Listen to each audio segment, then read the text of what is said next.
So, Chris, Simon, first Urban Special Edition.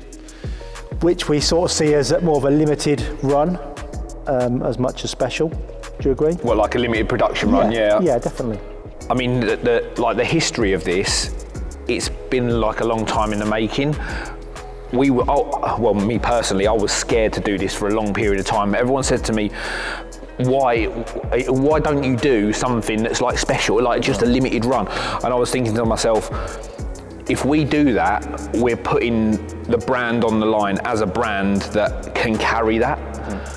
And up until, you know, I think we went backwards and forwards 2 or 3 times over the last 2 or 3 years, and it was never the right time. We thought about it on the last SVR, but then it was coming right to the end. And we watched other manufacturers do something with that car towards the end, and they done limited runs of sort of like 10 and 25 and stuff like that.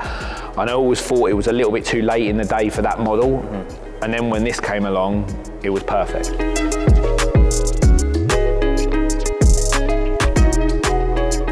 So was there anything in particular that you carried on from the old model onto this one, and was that challenging? Well, obviously we started with a Defender, so that's our history. But with the last one, obviously we did our first, it wasn't a special edition, but we did a Ultimate edition. Yeah, we did an Ultimate edition, and it had a V8 engine in it. Now when Land Rover released this version of the Defender, the new one, they did a V8 from stock. So it just made sense that if we was ever going to do anything, the best thing for us to do was, you know, use this as the platform for our first special edition. And the ideal component to carry over was the main bonnet assembly. Obviously that was on the Ultimate RS edition that we did in the early days. And then what we've now got forms quite an eye-catching part of the overall look, really. And in terms of being challenging, it is challenging and was challenging for our teams of sort of skilled guys on the composite side of thing and paint, etc. But they just take these things in their stride now. They really are a skill set above and beyond. And we always, I say we, he always ends up putting silly designs in place. We've got to come up with actually making it a reality. So hats off to those guys. We can't make that, and then you do. So it's your fault really for being so good then. Well, I mean, that's a signature part, but I mean, Chris obviously said we carried that over, but the first one, it wasn't anywhere near as extravagant as this. We didn't make that version fit this, it was just the idea. Yeah, I mean, that first bonnet was like the first thing we did together, and it donned 2 vents this size. Right.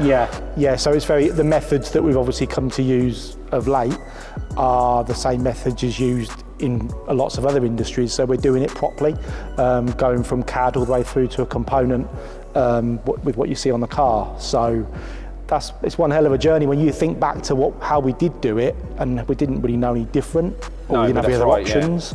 And now we've got a well-formed way of doing it. I mean, you dumb it down because we've got a skilled team of individuals, but that isn't easy. That's an interior component, an exterior component. It's bonded together. It's got 4 visual carbon vents in it.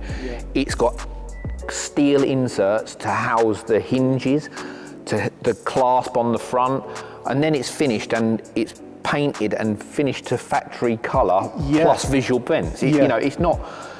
I think you dumb the team. Yeah, possibly you dumb the process down because the team are so good. But the fact of the matter is that is an exceptional component, you know, as a finished piece. Yeah, I mean, that's got 150 to 160 hours in it of man hours. Just for a bonnet, you know. For per bonnet. So the one thing you couldn't carry over, the name. I mean, obviously the first car, Ultimate RS that we did, we was a smaller brand then, and I think we just for want of a better word, we slid under the radar using an RS badge, you know, so apologies to the people offended. So as soon as you said we were going to do a new version of the RS, we got letters through the door. Yeah, so we was quite cocksure of ourselves. We went to tooling, we got seat badges made, rear badges made, side, you know, you know, we tooled everything up. I think we spent about £10,000 on tooling. And then we started to tell people about it, little teasers, we had nice pictures and marketing material, and then suddenly, boom, boom, boom, you know, all of the usual suspects. I think people can gather who they came from. And we had to rename it. And I think you came up. I think we all brainstormed a little bit, didn't we? But yeah, I just thought, well, let's put an X in front of it, and XRS sounds cool. And it was only after, we came up with XRS. It was only after I realised, well, Extreme Road Series actually sounds quite good, and that could lend itself to other models, not just the Defender. So it seemed to work all right. So I'm going to give myself a little tap on the back for that one. Is that your input? That's probably my only input. You talk about 160 hours of labour and stuff like that. XRS. And you just got one light bulb moment. There you go, yeah. perfect. No, I mean, we did actually think about lots of different names. We put it out on YouTube, and it was like people were saying the ultimate Double XL edition. Oh, yeah. I mean, we got some funny responses, but there was a lot of names in there that would have worked. Yeah. But we just wanted something that we knew that wasn't Defender specific, that we could carry across to the up and coming models that we'll probably talk about later.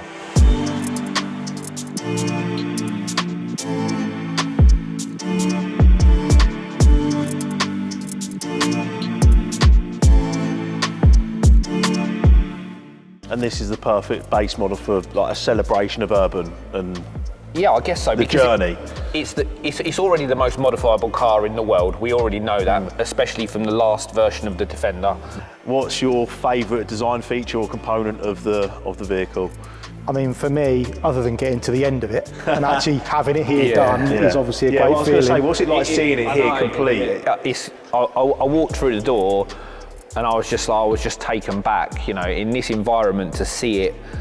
And it looks different here than it does outside. We know that. We know we're in a studio, but for me personally, like seeing it for so many months in the workshop with different bits missing, you know, different wheels and the bonnet not being on it, and then to see it complete, it's a stunning thing. But is there anything in particular that, you know, I imagine the bonnet for you? It is really, and I suppose whether that's because I know intricately what goes into creating that, it probably is for me. I'd definitely say. I guess there's a couple of things for me. One's the wheel, because we tried to do something different. You know, there's multi-spokes, there's 5 spokes, there's cloverleaf, there's all of these things, and I just wanted something that was completely off-piste, because in the past we have set some standards with what we've done. You know, the SVR, we was the first to put like a race multi-spoke on it, the UV1. And then when I gave Vossen this design, they was a little bit taken back because it was so complex, a little bit like, you know, what we say with carbon components. But when we gave this to Vossen, they was like, oh, we can't make that. And we went backwards and forwards 10 times. We can't cut that, it takes too long. It's this. And they got there in the end. They can do it, you know. And the other thing really is just the seating position. You know, having driven this car for a number of hours, it's actually the best part of being in that car. You've got a flat bottom steering wheel, you know, which doesn't exist in any other Defender. It's donned with carbon on the inside, and the Recaro seat back fused with a Porsche Macan foam on the base, put together to make this perfect seat with a carbon seat back and a decal on it. Yeah, it's just so cool. Yeah. You know, just when you look through the back door, and as you look, you know, you open the back door and you get the glimmer of carbon and the XRS there. You know, it's all little things like that. I think it's just a fusion of everything for me. You know, I called it a special edition, but it is special. It is special, but you know, we wanted to focus on limited production run, because once they're gone, they're gone. We're not going to build a few extra. No, you know, no. You know, we might do different versions of, you know, a special Defender, but this program is 65 and 65 only.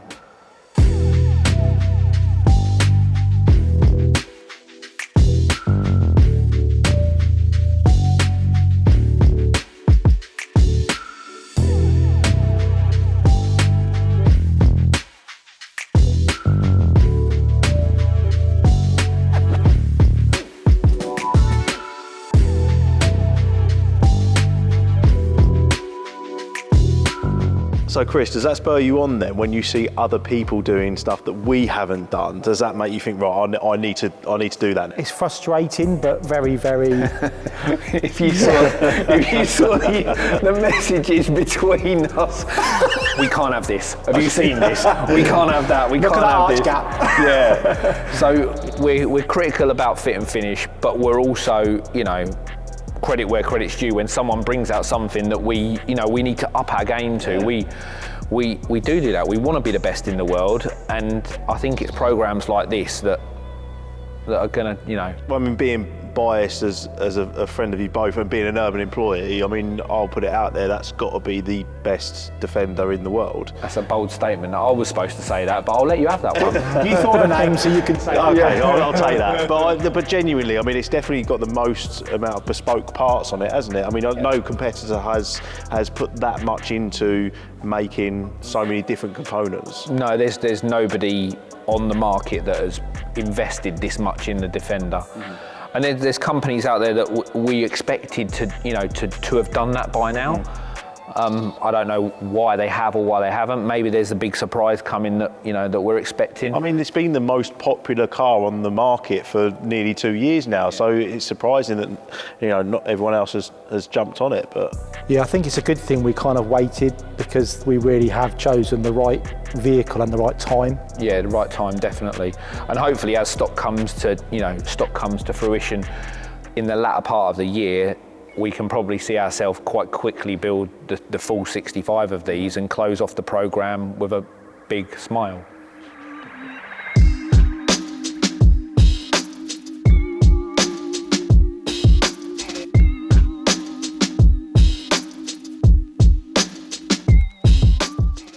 so what was the most challenging part of the project all round? Fortunately, I'm quite good at my job, bringing little things together. But all the different elements of this particular project, bringing those together, and for only a limited run, you just sometimes find yourself thinking, when you're going to get there, and then all of a sudden, a bit like you said before, you're so used to just seeing it month in, month out, with bits hanging off, different wheels, body panels missing, and no real sort of end in sight. So that was probably the most trickiest thing, but we got there in the end. The nice thing about this project is that we're going to have new vehicles available, or people are going to bring their cars to us. Yeah, I mean, obviously, touching on the challenges, that probably the most challenging part of a project like this is actually vehicle supply.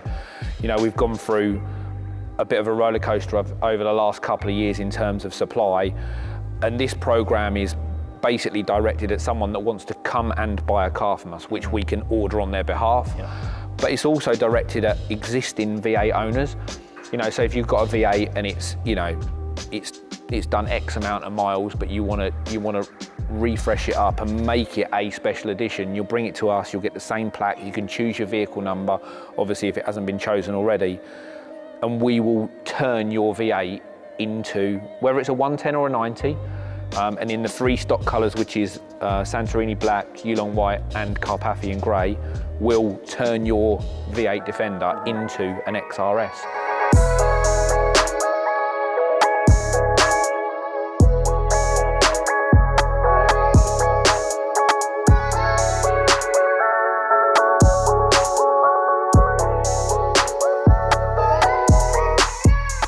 So was there anything in particular that you two disagreed on with the project? Because you two are quite fairly in line with each other. Is there anything like a styling element or a production element that you kind of thought, well... I kind of kept wanting to go further and further with things. Put this on, put that on, but you need to just... Can that get a bit too much though? Yeah, and I think we've got other opportunities ahead of us where we don't want to obviously use all of our ideas just on one vehicle. One car, yeah. I mean, we did go backwards and forwards about whether the front splitter should go across the car. Yeah, have a centre, yeah. The same with the rear spoiler as well. You could have put something across that to make that flat. But you know what? We did 3D print that. We 3D printed an extra part to put on, and we just looked at it and it just didn't look right. Sometimes, just because it fits in your head, it doesn't always look right on the car. Mm-hmm. Particularly the front splitter, we tried 3D printing various different ways, and the three directions of the canard, the way it went into the bumper and then it went into the under tray, you just couldn't get it to look right without it looking odd. So we were looking at pulling the nose out a bit more as well, weren't we? Yeah, with like an A-bar style thing, but then that was too 4x4 and, you know, that was off-road and rugged, which again, for the same reason as the light bar, didn't suit the XRS. Yeah.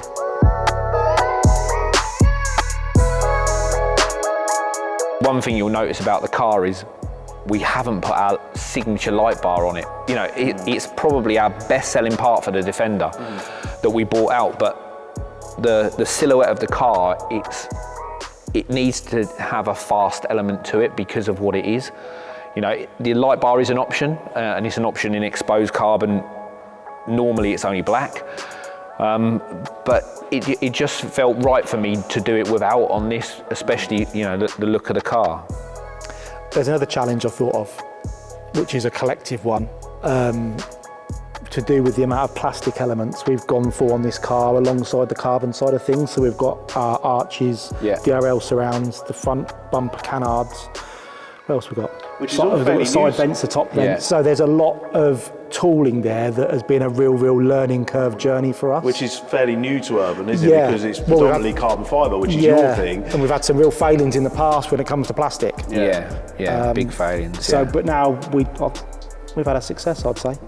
Yeah, I mean, the fusion between the two, especially doing a limited run like this, we're taking some plastic components we've had and we're removing one element of that and replacing it with carbon to create these things. You know, the tooling on just the plastic components its own is probably, what, £300,000? You know, so we have heavily invested in this car because we see some longevity. Yeah. The rear spoiler, funnily enough, we actually did at the start of the new Defender journey, realising quickly it was the wrong way to manufacture it, because then we opted and went for plastic because it was too difficult to make at that point in carbon. It was difficult, and imagine we've sold nearly 2,000 Defender spoilers if we had to make them by hand. Yeah, so we did the right thing there by switching. There'd be a 1 year lead time on a spoiler. Literally.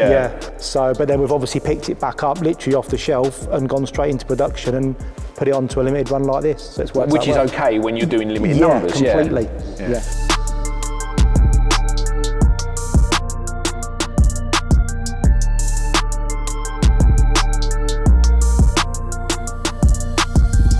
So 65, the number 65, does that hold any significance? Why limited to 65 builds? It's a bit like how we came to the XRS and your rendition of it really now.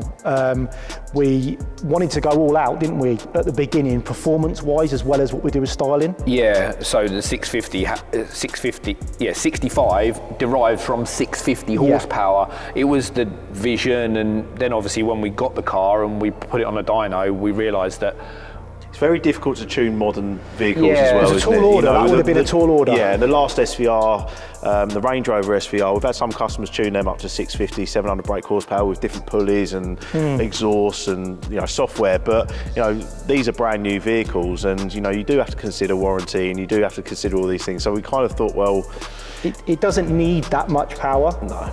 I've never driven that and thought it needs another 100 brake horsepower. No. But it sort of is quite synonymous now with how we've ended up at the 1.2.3s of 65. That's right, coming back from the 650 horsepower. So I think that's kind of the ultimate answer really to that, that how we've ended up there. What I like as well is that there is only a couple of additional options, isn't there? That if we get to 65 and they're all lined up in a enthusiast they're all way, going to look relatively the same. So we've kind of taken that away from the customer, haven't we? Or I have as a salesman. You know, you don't want to give them really that option because you want them to all look uniform. They need to be. I've been asked a couple of times as well. You know, can you? No. Yeah. Can I have them for this, but I don't want that? No. It's got to be. Yeah, that's going to make the production side of things a lot more plain sailing for us. Yeah, and also obviously we didn't want to make it so limited that a limited number of people could enjoy it. You know, this conversation about whether the brand can carry that, you know, we're not Lamborghini doing 1 of 10 Ultimates. You know, we're a company trying to give someone something special. If we made it 100 and something, it wouldn't be special enough, but if we made it so small, then it would just... And it needs to work financially as well, course doesn't it it? does, Because yeah. obviously you put a lot of money into, you know, these parts that are only for the XRS. So if you only made 10 cars, that wouldn't have worked, would it? You wouldn't get a return on investment. Yeah, exactly. See, that's the really, really nice thing about the project, which I personally love, is that you get your own number. It's not like, you know, like other manufacturers where It's it's not one a of. one of 500. It is that number. So if you've got number 22, oh, what car have you got? Oh, I've got number 22. Which one have you got? You know, and I think that's a really nice thing. And that needed to be branded like that. It needed to have that in there. And it's amazing what places. comes out, isn't it? There are people that say, well, can I have number 7? Yeah. And number 23 is my number. Yeah, exactly. And things like that. And it is so special. I guess that's why it does have the stamp of the best Defender in the world.